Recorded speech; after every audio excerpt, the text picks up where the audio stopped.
Identifikasi dan pengukuran risiko. Pendahuluan, jika risiko tidak bisa diidentifikasi, maka risiko tidak bisa diukur.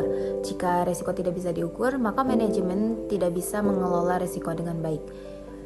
Yang selanjutnya ada identifikasi risiko. Langkah-langkah dalam mengidentifikasi dan mengukur risiko adalah sebagai berikut. Yang pertama ada mengidentifikasi risiko dan mempelajarinya. Yang kedua ada karakteristik risiko. Kemudian ada pengukuran risiko tersebut, melihat seberapa besar dampak risiko tersebut terhadap kinerja perusahaan dan menentukan prioritas risiko tersebut. Siklus manajemen risiko atau mapping risiko. Yang pertama yaitu mengidentifikasi, kemudian mempelajari dan menganalisis karakteristik risiko serta melakukan evaluasi. Pemahaman yang baik terhadap karakteristik risiko akan memanfaatkan untuk memutuskan metode yang tepat untuk mengelola risiko. Yang tahap kedua adalah menemukan skala prioritas risiko, di mana kuantifikasi risiko merupakan salah satu komponen yang penting karena bisa mengukur bobot risiko dan dampaknya terhadap kinerja perusahaan. Yang ketiga ada fokus pada risiko yang paling relevan, yang memiliki dampak paling besar dan probabilitas paling besar. Selanjutnya saya akan menjelaskan materi berikut. Di sini ada mengidentifikasi sumber-sumber risiko. Pengelolaan risiko harus memperluas pengamatan terhadap sumber-sumber risiko. Di sini ada beberapa sumber-sumber risiko di lingkungan sekitar. Yang pertama yaitu lingkungan fisik. Contohnya bangunan tua runtuh, sungai mengakibatkan banjir, gempa bumi, badai, topan, dan pengrusakan atau vandalisme. Yang kedua yaitu ada lingkungan sosial, kerusuhan sosial, demonstrasi, konflik masyarakat, pemogokan pegawai, pencurian, dan perampokan.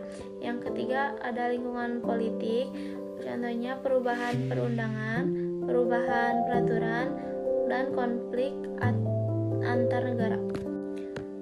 Selanjutnya ada teknik lain pendukung identifikasi risiko. Yang pertama yaitu metode laporan keuangan, yang kedua menganalisis flowchart kegiatan dan operasi perusahaan, yang ketiga yaitu analisis kontrak, yang keempat survei atau wawancara terhadap manajer.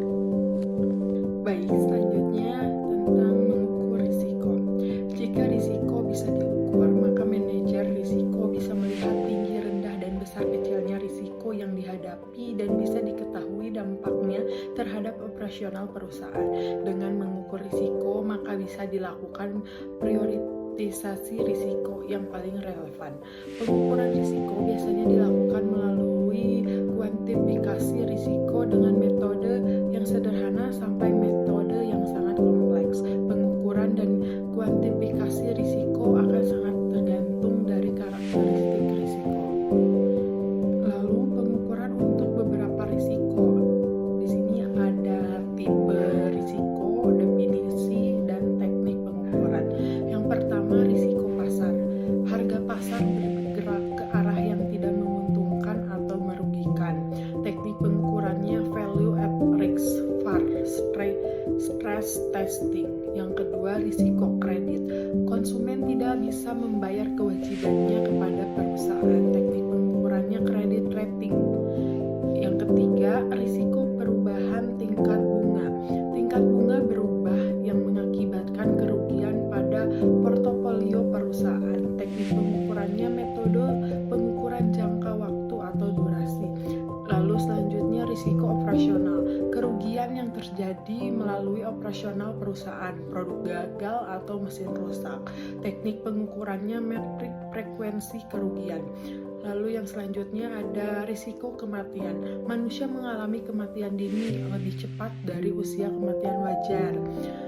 Teknik pengukurannya probabilitas kematian dengan tabel mortalitas. Lalu yang selanjutnya risiko kesehatan. Manusia terkena penyakit tertentu. Teknik pengukurannya probabilitas terkena penyakit. Lalu yang terakhir ada risiko teknologi.